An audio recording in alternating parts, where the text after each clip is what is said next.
ಕೋಲಾರ ಜಿಲ್ಲೆಯ ಶ್ರೀನಿವಾಸಪುರ ಪಟ್ಟಣದ ಸರ್ಕಾರಿ ನೌಕರರ ಭವನದಲ್ಲಿ ದಲಿತ ಸಂಘರ್ಷ ಸಮಿತಿ ಶ್ರೀನಿವಾಸಪುರ ತಾಲೂಕು ಶಾಖೆಯ ವತಿಯಿಂದ ಅರ್ಥಪೂರ್ಣ ಕಾರ್ಯಕ್ರಮ ನಡೆಯಿತು. ಹಿರಿಯ ಹೋರಾಟಗಾರ ಹಾಗೂ ಚಿಂತಕರಾದ ಡಾಕ್ಟರ್ ಸಿಎಂ ಮುನಿಯಪ್ಪರವರು ರಚಿಸಿರುವ ಕಾಲಡಿಯ ಕಣ್ಣು ಪುಸ್ತಕವನ್ನ ಗಣ್ಯರ ಸಮ್ಮುಖದಲ್ಲಿ ಲೋಕಾರ್ಪಣೆ ಮಾಡಲಾಯಿತು.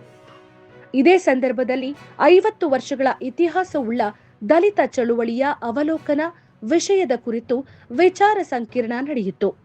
ದಲಿತ ಚಳುವಳಿಯ 5 ದಶಕಗಳ ಹೋರಾಟ, ಸಾಮಾಜಿಕ ನ್ಯಾಯಕ್ಕಾಗಿ ನಡೆದ ಚಳುವಳಿಗಳು ಹಾಗೂ ಮುಂದಿನ ದಿನಗಳಲ್ಲಿ ಸಂಘಟನೆ ಇನ್ನಷ್ಟು ಬಲಗೊಳ್ಳುವ ಅಗತ್ಯದ ಬಗ್ಗೆ ವಕ್ತಾರರು ಅಭಿಪ್ರಾಯ ವ್ಯಕ್ತಪಡಿಸಿದರು. ಬಳಿಕ ದಲಿತ ಸಂಘರ್ಷ ಸಮಿತಿ ಶ್ರೀನಿವಾಸಪುರ ತಾಲೂಕು ಶಾಖೆಯ ಸರ್ವ ಸದಸ್ಯರ ಸಭೆ ನಡೆಯಿತು.